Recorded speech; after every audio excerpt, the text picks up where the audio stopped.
Представям ви Божинката. Здравей, Божинка, драго ми да те видя. Как си? Добър вечер, легенди! Добър вечер, Матио! Как да кажа, чувствам се така леко странно. Уж е петък, а все едно сме вторник. Нали? Да, бе. Какво нещо? Какво нещо?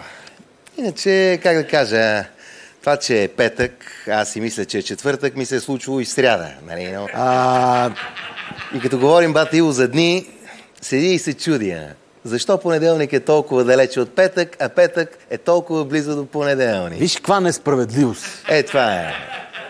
Радвам се, че си пак в чудесна форма и плетеш твоите сложни мисловни конструкции. Така, сега, Батио, да. Искам да поздравя моя добър приятел в бенда. Боцко Певеца. Феноменален. Нали? Значи, останах, как да кажа, изненадан, когато разбрах, че той, освен на извънземните, е голям фен на поезията. Така ли? Точно така. Преди малко го пита, викам, как си, Боце, викам? Той вика, вчера, вика, пих домашна ракия и сега съм като в стих на Ботев, вика.